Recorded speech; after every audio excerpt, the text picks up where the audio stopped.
एक chief minister जो चुनाव हार गई हैं, उनका दल बुरी तरह हारा है, वो कह रही है कि मैं नहीं दूंगी इस्तीफा। कैसे देखे कैसे ले? संवैधानिक पदों पर रहने वालों को संविधान के मूल्यों की रक्षा करने का दायित्व भी बनता है। उनको इस्तीफा देना चाहिए और इज्जत से देना चाहिए। या ईडी और सीबीआई के छापों को देखिए आप, या उनके आईपीए के ऑफिस को सील करने की बातें देखिए। कई बातें ऐसी हुई हैं जो बिल्कुल लोगों को शंका पैदा करती है कि वैसे इसकी क्या जरूरत थी इतनी ज्यादा। और जिस तरीके से 27 लाख वोटर को सुप्रीम कोर्ट ने कहा कि ठीक है भाई, अगर आप ठीक हो तो अगले बार डाल लेना। अरे भाई, वोट का अधिकार है, हमने पूरे दस्तावेज दिए हैं, आपने ट्रिब्यूनल बनाया, ट्रिब्यूनल ने काम नहीं किया, कोई 27 लाख में वोट देने वाले 100-200 लोग ही उनकी सुनवाई हो पाई। तो आखिर लोकतंत्र में अगर आप वोट देने का अधिकार भी उनको नहीं दोगे, ये बात देखो है। नमस्कार, मैं हूं संजीव श्रीवास्तव। आप देख रहे हैं 4 PM। दोस्तों, 5 सूबों के जो विधानसभा है वहां के परिणाम आ चुके हैं और सबसे ज्यादा निगाह नजर बंगाल पर थी। और बंगाल में जैसा कि संभावनाएं एग्जिट पोल से निकल रही थी, वैसे ही कुछ नतीजे हैं और बल्कि उससे ज्यादा आए हैं। भारतीय जनता पार्टी ने वहां 206 सीटें हासिल की हैं और जो तृणमूल कांग्रेस है उसका सुपड़ा साफ हो गया। अब बीजेपी उस जश्न को मना रही है और बंगाल में सारा कुछ चल रहा है और शपथ ग्रहण समारोह की तैयारियां भी हो रही हैं। 9 तारीख को शपथ हो सकती है भी, हालांकि नेता चुना जाना है, सारा कुछ। लेकिन सबके बीच एक मसला, एक मामला हुआ है जो वहां की मुख्यमंत्री ममता बनर्जी, उन्होंने ये ताल ठोक दी है कि ये जो वर्डिक्ट है वो ठीक नहीं है और 100 सीटों को लूटा गया है। और लूटने के अलावा उन्होंने जो सबसे खास बात कही है कि वे इस्तीफा नहीं देंगी। 7 मई 2026 को जो बंगाल की 17वीं विधानसभा, उसका कार्यकाल खत्म हो रहा है और आपको विदित है कि 5 मई को ममता बनर्जी ने इस तरह की ताल ठोकी है। क्या कुछ मायने हैं? देखिए, संविधान में सारा कुछ निहित है, व्यवस्थाएं हैं। 7 जो मई है, विधानसभा भंग हो जाना है क्योंकि इलेक्शन कमीशन ऑफ इंडिया ने जो नतीजा है उसको नोटिफाई कर दिया है। अब बाकी की जो प्रक्रिया है राज्यपाल को करनी है। लेकिन ये जो कुछ हुआ है, तो सवाल बड़ा ये बना हो कि कोई चीफ मिनिस्टर हारने के बाद क्या अपने पद पर रह सकती हैं? बड़ा सवाल यही है। चलेंगे, ये सब जो बड़ा दिलचस्प सा एक मसला है, मामला है, इसके बारे में जोड़ूंगा उनको। जुड़ गए हमसे, हमारे साथ हैं श्री भगवान देव उसरानी साहब। आपने पहचान लिया होगा, मध्य प्रदेश राज्य विधानसभा के पूर्व प्रमुख सचिव हैं। उसरानी जी, बहुत बहुत स्वागत, आपने हमें वक्त दिया। और आपने जो ये बंगाल में जो कुछ चल रहा है विज्ञ है, बाकी तो देश के सभी जो सूबों से आए हुए हैं, सारा कुछ है। और एक अब सरकार बनने की तैयारी हर जो 4 राज्य के 6 प्रदेश है। और लेकिन जो बंगाल में चल रहा है और ममता बनर्जी ने जो ताल ठोकी है, इस्तीफा नहीं दूंगी, व्यवस्थाएं जो संविधान का 164 अनुच्छेद है उसमें तो सारा कुछ है। क्या इसको कैसे देख सकते हैं, कैसे ले सकते हैं? क्या व्यवस्थाएं होती हैं, भंग होना और ये सारा कुछ प्रक्रिया तो सब है। लेकिन एक चीफ मिनिस्टर जो चुनाव हार गई हैं, उनका दल बुरी तरह हारा है, वो कह रही है कि मैं नहीं दूंगी इस्तीफा। कैसे देखे कैसे ले, रानी जी? देखिए, मेरा तो ऐसा सोचना है कि उनका ये राजनीतिक बयान है। एक संवैधानिक पद पर बैठा हुआ आदमी संवैधानिक व्यवस्थाओं के खिलाफ बात करे, ये उचित नहीं है। प्रक्रिया देखिए ये है कि जब देखिए चुनाव होते हैं, हर 5 साल में होते हैं, तो एक प्रक्रिया बनी हुई है, संवैधानिक व्यवस्था है ये। जैसे ही चुनाव होते हैं, जनता का मत आता है, एक पार्टी जीतती है, एक पार्टी हारती है। यहाँ बिल्कुल मैंडेट बहुत स्पष्ट है। कायदे से उनको इस्तीफा राज्यपाल के पास जाके देना चाहिए और राज्यपाल उनको अगला सीएम नियुक्त करने तक कार्यवाहक मुख्यमंत्री के रूप में नियुक्त करता है। ये प्रक्रिया है, लेकिन ऐसा जरूरी भी नहीं है। लेकिन ऐसा जनरली परंपरा यही है, उनको करता है, नेक्स्ट आता है आदमी, जो भी आएगा उसके बाद उनका कार्यकाल समाप्त हो जाएगा। ये उसकी प्रक्रिया है। लेकिन एक बात बहुत स्पष्ट है, देखिए संविधान में, जिसको मैं आपको पढ़ के सुना देता हूं, 164 जिसके जो गवर्न करता है इसको, 164 ये कहता है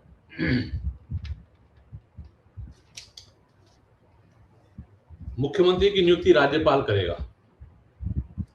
तो chief minister shall be appointed by the governor and the minister shall be appointed by the governor on the advice of the chief minister and the minister shall hold office during the pleasure of the governor। राज्यपाल मुख्यमंत्री की सलाह पर कार्य करेगा तथा मंत्री राज्यपाल के प्रसाद पर्यंत पद पर रहेंगे। एक तो ये पद सुन लीजिए आप, दूसरा ये और सुन लीजिए, संविधान का अनुच्छेद 163(2), यदि कोई प्रश्न उठता है कि कोई विषय ऐसा है या नहीं जिसके संबंध में संविधान द्वारा या इसके अधीन राज्यपाल से अपेक्षित है कि वो अपने विवेकानुसार कार्य करे, तो राज्यपाल का अपने विवेकानुसार किया गया निश्चय अंतिम होगा और राज्यपाल द्वारा की गई किसी बात की विधिमानता इस आधार पर प्रश्नगत नहीं की जाएगी कि उसे अपने विवेकानुसार कार्य करना चाहिए था या नहीं। तो राज्यपाल को इस मामले में अधिकार पूरे हैं, इनको इस्तीफा देना चाहिए, कायदे से देना चाहिए। हार जीत होती रहती है, इनको जो भी लीगल उनको लगता है कि भाई लूट हुई है, डकैती हुई है, जो भी हुआ है, तो आप उसका जो प्रक्रियाएं हैं, आप कोर्ट जाएं या जहां भी आप उसको रिप्रेजेंट कर सकती हैं करें, उसका एक तरीका है। लेकिन आप ये कैसे कह सकते हो कि हम इस्तीफा नहीं देंगे? लेकिन अगर ऐसा होता है, मान लीजिए अगर उनको अपनी कोई इतिहास बनाने की इच्छा है उनकी, कभी कभी होता है कि भाई इतिहास में दर्ज हो जाए कि मैंने इस्तीफा क्यों दिया, क्यों नहीं दिया, तो राज्यपाल उनको डिसमिस कर सकता है। और राज्यपाल डिसमिस नहीं करता, इनका कार्यकाल जिस दिन समाप्त होगा उस दिन राज्यपाल अगर दूसरे मंत्री मुख्यमंत्री की शपथ दिला दे तो वो भी गलत नहीं है। और दूसरी बात, एक और बात है कि अगर वो इस्तीफा जैसे नहीं देती हैं तो राज्यपाल अपनी सिफारिश करके केंद्र को भेज सकता है, वो वहां राष्ट्रपति शासन लगवा सकता है और नई सरकार बना सकता है। भले वो 2 दिन के लिए हो, 3 दिन के लिए हो, 4 दिन के लिए हो, 5 दिन के लिए हो, जितने दिन के लिए चाहे वो अनुशंसा करेगा गवर्नर केंद्र सरकार को, केंद्र सरकार अनुमति देगी और वहां राष्ट्रपति शासन लग जाएगा और फिर वो नए को बुला करके शपथ दिला के नया मंत्रिमंडल बना देंगे। मैंने सारे ऑप्शन राज्यपाल के पास हैं, संविधान में प्रावधान है, ऐसा कोई नहीं कह सकता कि मैं इस्तीफा नहीं दूंगा। नहीं, 2 चीजें, एक तो इसमें सबसे बड़ी चीज ये है कि ऐसा कोई, मुझे नहीं लगता शायद जब से आजाद भारत में इतने सारे उदाहरण है, कभी कोई पहले कोई ऐसा कोई इतिहास, कोई ऐसा कोई मसला, ऐसा कोई मामला आपको विज्ञ है, आपको याद आता है कभी? क्योंकि अब मामला उठा आज है, तो कभी कोई हुआ हो, ऐसा कुछ आपको ध्यान आता है? नहीं हुआ ऐसा, मेरी जानकारी में तो कमसम नहीं है ऐसा कभी हुआ हो कि किसी ने चुनाव हारने के बाद ये कहा हो। 4 दशक से ज्यादा का आपका विधानसभा का आपका कार्यकाल, जितना हमारा अपना अनुभव है, जो हमने सुना है, जो देखा है, जो पढ़ा है, मेरी जानकारी में ऐसा कोई नहीं है कि जो प्रधानमंत्री हो या मुख्यमंत्री हो चुनाव हारने के बाद ये कहे। यहाँ तो देखिए क्या है, बीजेपी की इतनी मेजॉरिटी ज्यादा है, मतलब बहुत जमीन आसमान का फर्क आ गया है। कोई 2-4, हमने तो अटल जी को देखा जो 1 वोट से सरकार हारी थी पार्लियामेंट में, तो उन्होंने तुरंत इस्तीफा दे दिया था। यहाँ तो बहुत वोटों का फर्क है, बहुत विधायकों का फर्क है, वहां तो 1 सांसद मामला था। तो संवैधानिक पदों पर रहने वालों को संविधान के मूल्यों की रक्षा करने का दायित्व भी बनता है, उनको इस्तीफा देना चाहिए और इज्जत से देना चाहिए। और उसके बाद जो लड़ाई है लड़े, बिल्कुल लड़ना है, उनका हक है, वो अपने देखें कि कहाँ गड़बड़ी हुई है, कैसी गड़बड़ी हुई, कैसे लूट हुई है, कैसी डकैती हुई है। जो भी हुआ है, वो भी असाधारण है, ये बात भी सही है। जो वहां हुआ है वो भी असाधारण है, जो हो रहा है वो भी असाधारण है। तो ठीक है, उसका निदान करने के तरीके संविधान में दिए गए हैं, उसी तरीके को अपनाना चाहिए उनको, और कोई तरीका संविधान से इतर नहीं है। जैसे आपने एक बड़ी इंपॉर्टेंट बात कही कि राज्यपाल चाहे तो केंद्र को एक, क्योंकि संवैधानिक जो व्यवस्था है, सारा कुछ संविधान के ही से बंधे हुआ है ना, सारा तो उसी से बंधा है। लेकिन कहीं संवैधानिक संकट जैसे तौर पर देखें, हालांकि एक चीज में ये भी है जो आपकी 164 और बाकी में पढ़ रहा था, जो संविधान में जो अनुच्छेद है, उसमें एक चीज ये भी है कि जब 7 तारीख को जब नया नोटिफिकेशन हो जाएगा, 7 के बाद उनके, तो ऑटोमेटिकली उनके जितने पद हैं वो स्वमेव समाप्त हो जाएंगे। एक तो ये भी तो इसमें प्रोविजन है। और जो कि राष्ट्रपति शासन जैसी कोई आप देखते हैं कि अगर बहुत ही ज्यादा इसमें कुछ उठापटक होती तो वैसा जाना पड़ सकता है, ये भी कहीं लगता है आपको? दोनों पर आप प्रकाश डालिए। कैसे एक तो जो व्यवस्था है उसमें तो नया नोटिफिकेशन हुआ तो जितने पुराने पद हैं ऑटोमेटिकली समाप्त हो जाएंगे, भंग हो गई विधानसभा। भंग तो होने का चुनाव आयोग, सारे कलेक्टर अपनी रिपोर्ट चुनाव आयोग को भेजते हैं, चुनाव आयोग एक लिस्ट जारी करेगा, नोटिफिकेशन जारी करेगा कि भाई इनको हमने इस विधानसभा के चुना है, ये फाइनल लिस्ट है, ये नोटिफिकेशन जारी किया। जैसे वो नोटिफिकेशन जारी होगा, राज्यपाल को अधिकार है कि जो वर्तमान विधानसभा उसको विघटित कर दे, डिसॉल्व कर दे। अब विधानसभा डिसॉल्व हो गई, नई विधानसभा गठित हो गई, बात ही खत्म हो गई ना। तो राज्यपाल को सारे अधिकार दिए गए ना, ऐसा हो नहीं सकता ना। विधानसभा डिसॉल्व होगी, वो राज्यपाल करेंगे, उसका कार्यकाल पूरा हो गया, जैसे ही राज्यपाल को सूची मिलेगी, ये लोग चुनने गए हैं, वो सूची आएगी और वो सेम डे दोनों कार्यवाहियां होती हैं। वहां से नई विधानसभा गठन हुआ, यहां से पुरानी विधानसभा का विघटन हुआ। दो नोटिफिकेशन एक ही दिन जारी होते हैं। अच्छा, इसमें लेकिन एक चीज आपने जैसे पहले भी कही कि उनका अपना कोई कहीं कि मैं इस्तीफा नहीं दूंगी, इसके पीछे उनका जो पॉलिटिकली कहीं मूव जो आप कहीं संभावना है, मैं भी उसमें देखता हूं पॉलिटिकली है ये। आज तक तो ये एक तो स्टंट भी होता है, स्टंट के अलावा ये जरूर है कि जो उनकी पीड़ा है मन में, देखिए जब कल इतिहास में चीजें होती हैं, अगर एक चीफ मिनिस्टर इस्तीफा ना दे और ठीक है बाकी प्रक्रिया हो जाए कि सोमदेव भंग हो गई या जो और भी आपने संभावनाएं जतलाई कि राज्यपाल ये कर सकते हैं और कुछ अपने आप निहित है कि ऑटोमेटिकली, इसके पीछे उनका इस्तीफा ना देना, एक तो ये शायद इतिहास बनेगा, नहीं देती है तो अभी है कुछ 24 घंटे 48 घंटे जितना भी ये वक्त है, क्योंकि कल खत्म हो रहा है 7 तारीख, कल ही खत्म हो रही है, हम आज बात कर रहे हैं 36 घंटे के आसपास, 30-32 घंटे के आसपास ऐसा कुछ समय हो सकता है, 12 बजे रात तक का, कल माने हम 7 तारीख। तो इसके पीछे इसमें क्या मंतव्य क्या नजर आते हैं, आपने कुछ कहा और उसको थोड़ा तफसील में क्या मंतव्य देख पाते हैं आप इसमें? मतलब राजनीति की है, देखिए पूरा एक्चुअली क्या है, उनको जो लगता है जिस तरीके से चुनाव जीता है बीजेपी ने, उनको ऐसा लगता है कि इसमें बहुत अनियमितताएं हुई हैं और मेरी द्वारा कही गई बातें सुनी जाएं देश के द्वारा, उसके लिए एक दो दिन का ये जो है राजनीतिक हिसाब किताब है कि भाई इन दिनों जो भी वो कहेंगी वो सुना जाएगा, भाई इस्तीफा नहीं दे रही, इस्तीफा नहीं दे रही, क्यों नहीं दे रही, इस कारण से, इस कारण से, इस कारण से, उनकी बात जनता तक पहुंचे या देश के निवासियों, देश के लोगों तक पहुंचे, इसके लिए उन्होंने ये तरीका, लोकतांत्रिक तरीका कह सकते हैं या उसको तरीका भी कह सकते हैं, प्रोटेस्ट करने का अनूठा तरीका भी है, वैसे वहां से एक नया तरीका उन्होंने निकाला है, ऐसा मेरा सोचना है, ये प्रोटेस्ट करने का उन्होंने नया तरीका निकाला है। मैं तो उसकी बात सुने, अभी यूं नहीं सुनेंगे, जो मान लीजिए, देखिए क्या है, जो तथाकथित गोदी मीडिया है, जिसको गोदी मीडिया कहते हैं, वो उनकी बात सुनेगा नहीं, उधर की बात करेगा, ऐसा जो आज चलन में आज बात आ रही है, तो उसकी बात सब सुने, मैं जो कह रही हूँ वो सुने, लोगों तक मेरी बात पहुंचे, लोगों को ये उत्सुकता हो सकती है इस्तीफा क्यों नहीं दे रही है, ये तो बड़ी अजीब बात है, जैसे हम आज चर्चा कर रहे हैं तो ये अजीब बात ही हो रही है ना।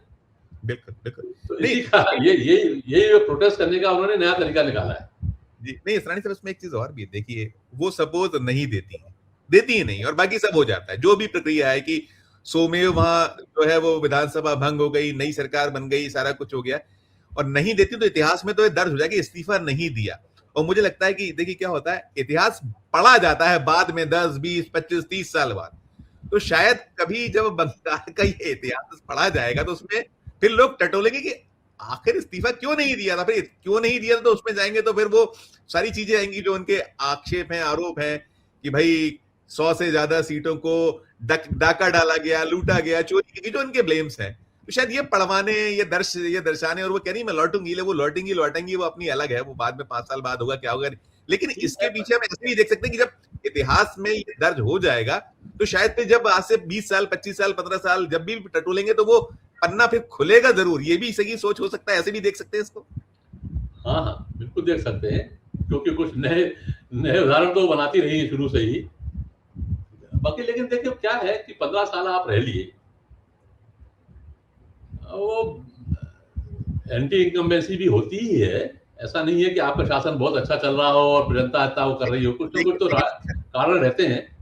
एक तरफा चुनाव हुआ है, ये एक तरफा चुनाव गया है, तो कुछ ना कुछ कारण तो उनको भी समझना चाहिए और जनता के जनादेश को स्वीकार करना चाहिए, उसके बाद जो उनके पास ऑप्शन है लीगली वो करना चाहिए। लेकिन देखिए आप एक संवैधानिक, आप मतलब विधिवेत्ता हैं, आप उस पर रहे हैं, पदों पर हैं, मगर वहां से जो जनरल एक थॉट निकल रहा है, आवाज उठ रही है, सभी है, मतलब किसी के वो चुनाव समझ में आता नहीं है कि 27 लाख नाम काट लिए जाए। बहुत शंकाएं हैं। देखिए जो कुछ वहां घटा, चाहे एसआईआर से शुरू करिए आप, सेंट्रल फोर्सेस को करिए आप, या ईडी और सीबीआई के छापों को देखिए आप, या उनके आईपीए के ऑफिस को सील करने की बातें देखिए, कई बातें ऐसी हुई हैं जो बिल्कुल लोगों को शंका पैदा करती है कि वैसे इसकी क्या जरूरत थी इतनी ज्यादा। और जिस तरीके से 27 लाख वोटर को सुप्रीम कोर्ट ने कहा कि ठीक है भाई, अब अगर आप ठीक हो तो अगले बार डाल लेना, अरे भाई, वोट का अधिकार है, हमने पूरे दस्तावेज दिए हैं, आपने ट्रिब्यूनल बनाया, ट्रिब्यूनल ने काम नहीं किया, कोई 27 लाख में वोट देने वाले 100-200 लोग ही उनकी सुनवाई हो पाई। तो आखिर लोकतंत्र में अगर आप वोट देने का अधिकार भी उनको नहीं दोगे, ये बात देखो है संजीव, देखिए ऐसा है, ऐसा नहीं है कि 27 लाख वोट अगर मिलते तो उन्हीं को मिलते, लेकिन एक बात पे शंका ऐसी जाती है कि भाई बीजेपी को कोई आपत्ति नहीं है उस पर। इलेक्शन कमीशन ऑफ इंडिया, आपने सुप्रीम कोर्ट की बात करी, कोई उस पर ध्यान नहीं दे रहा है ना, कोई ध्यान नहीं दे रहा है, कोई ध्यान नहीं दे रहा है ना। बीजेपी कभी कुछ कह रही है, तो इससे शंका होती है कि भाई आखिर कौन से वोट काटे गए, ऐसे कौन से वोट काटे गए, क्या जो उसका कहना है कि भाई मेरे को जो संभावित, जो जहां से मैं अधिक वोटों से जीती थी, जहां से मैं जीती थी, उसी वोटों को काटा गया है ताकि हम लोग न जीत पाए। तो कहने का तात्पर्य यह है कि भाई जो फील्ड जो है बराबरी की मिलना चाहिए वो नहीं मिली है, ये शंका लोगों को है, इसमें कोई शक नहीं है। अब एक सवाल हद तक है, ये तो अब जांच के बाद पता चलेगा, सुप्रीम कोर्ट जांच बिठाए या इलेक्शन कमीशन को जांचे या वो खुद जांच करके उनके सामने पेश करें, ये तो समय बताएगा। लेकिन समय का इंतजार करना चाहिए, मेरा कहना ये है कि समय का इंतजार करना चाहिए, समय आएगा, आप अपना बात रखेंगी, लोग सुनेंगे, ये पक्की बात है, अगर आप सही बात करेंगे तो। ये दिल को बहलाने के लिए ख्याल अच्छा है, गालिब आज के दौर में ऐसा लगता है, ये आज के दौर में ऐसा लगता है, क्योंकि अब वो चीजें हो नहीं रही है, बहुत सारी चीजें प्रमाण दे रहे हैं एक के बाद एक, फिर भी उम्मीद कायम है, ऐसा नहीं है। उम्मीद तो दुनिया उसी पे। मैं अंतिम सवाल ये करता, आपने एक शब्द कहा, इज्जत से इस्तीफा दे देना चाहिए, लेकिन जितना बेआबरू कर दिया गया, मतलब अपने कूचे से खुद से निकाला गया, बहुत ही लज्जित करके, बेइज्जत उनको, तो वो भी उन्होंने, हमने वो वीडियो देखे, आपने भी देखा होगा, एक चीफ मिनिस्टर कहे कि उन्हें लात मारी गई, उन्हें धक्का दिया गया, घुसने नहीं दिया गया, इससे शर्मनाक तो ऐसे में तो फिर लगता है कि फिर खुल के आ जाइए सड़क पर। तो फिर ममता जी का जो आपने कहा कि अनूठा मूव, तो फिर ठीक है वो मूव। अंतिम सवाल मेरा सब पर, एक नोट आपका अंतिम। देखिए, इसमें दो पक्ष हैं, एक तो ये उनके साथ दुर्व्यवहार होना नहीं चाहिए, ये बिल्कुल सही बात है, ये गलत बात है, लेकिन दूसरी बात यह है कि आप ऐसी स्थिति पैदा होने क्यों देती हैं भाई, आखिर जो आपकी बेइज्जती की स्थितियां बने। अब आप यू आर चीफ मिनिस्टर भाई, 15 साल के चीफ मिनिस्टर हैं, केंद्र में मंत्री रही हैं, आपको भी ऐसा व्यवहार नहीं करना चाहिए जैसे ऐसी स्थितियां बने। जैसे मैं देख रहा हूं कि स्थितियां बहुत खराब हैं, तो मैं ऐसी स्थिति बनने क्यों दूं भाई? जो लीगल तरीका है उसको अपनाइए ना, आप अपील करिए, एप्लीकेशन दीजिए, जो भी चुनाव अधिकारी है वहां पे, जो भी। मैं बीच में टोक रहा हूं सर, माफी चाहूंगा। देखो अल्टीमेटली जो है, सर माफी चाहूँ, न्यू सेंस की वैल्यू है, कोई सुन नहीं रहा है, सेंसेबल बातों को नहीं सुना जा रहा है देश में, ऐसा लगता है। आप देखिए, अब आप खुद ही कह रही हैं कि वहां के सीसीटीवी कैमरे बंद थे, कैसे कह रहे हो आप भाई? नहीं, मतलब कहने का मतलब यह है कि ऐसा है। देखो, चुनाव आयोग की आज की भूमिका बिल्कुल संदिग्ध है, 100% संदिग्ध है। सुप्रीम कोर्ट का यह कहना बहुत गलत है कि साहब 27 लाख वोटर अभी नहीं डालेंगे तो अगले बार डालेना भाई। सारे दस्तावेज देने के बाद अगर उनको वोट का अधिकार नहीं मिलता है तो हमारे यहाँ कानून का शासन कहां से कायम हुआ? कानून का शासन कहां है? जब वोट देने का अधिकार आपको संविधान ने दिया है और सुप्रीम कोर्ट कह रहा है भाई अगले बार डालेना, तो भैया 27 लाख क्यों और बढ़ा दो। ऐसे तो नहीं होना चाहिए, ये बात बिल्कुल अपनी जगह है। लेकिन दूसरी बात ये भी है कि भाई अब हमको मालूम है कि यहाँ हमारा अपमान होने वाला है, तो हमें भी संयम बरतना चाहिए। ठीक है बहुत बहुत बहुत शुक्रिया आपका, आपने सारा का सारा उसको वो किया, और खासकर जो उसके लीगल जो एस्पेक्ट्स हैं, जो संविधान में बताया पहुंचा। बहुत शुक्रिया, बहुत आभार, धन्यवाद। Thank you. दोस्तों, आप सुन रहे थे ये भगवान देव इसरानी साहब, प्रमुख सचिव मध्य प्रदेश राज्य विधानसभा से रिटायर हुए हैं, और इस पूरे जो है उसके ज्ञाता है, विद्वान है, उसके विधिवेत्ता है, मैं एक तरह से कह सकता हूँ। उनकी आपने राय सुनी और वो कह रहे हैं ममता बनर्जी का, लेकिन कुल मिलाकर जो मैंने उनसे पूछा है, क्या चारा क्या है, आप कैसे दर्ज कराइएगा, क्योंकि कल तो यही बात होगी कि शानदार जीत दर्ज की गई थी, लेकिन कैसे मिली थी वो जीत ममता बनर्जी का, ये शायद उसी को कहीं कल जब ये पन्ने खुलेंगे, इतिहास पढ़ा जाएगा, तो उसमें जरूर इसका कहीं उसको पन्नों को भी टटोला जाएगी कि इसके पीछे का खेल था क्या। यही कुछ दिखता है। ये पूरी चर्चा मैं यहीं विराम दूंगा, और सुनने के बाद आपकी अपनी जो राय हो उसे लेकर अपनी टिप्पणी, अपनी राय हमारे वीडियो के प्रकट कीजिएगा। और अच्छी लगे हमारी चर्चा तो चैनल को लाइक कीजिएगा, सब्सक्राइब कीजिएगा, ज्वाइन का बटन दबाइएगा, तो हमारी हौसला अफजाई होगी। प्यारा उसमें देखते रहिए 4 PM। धन्यवाद, नमस्कार।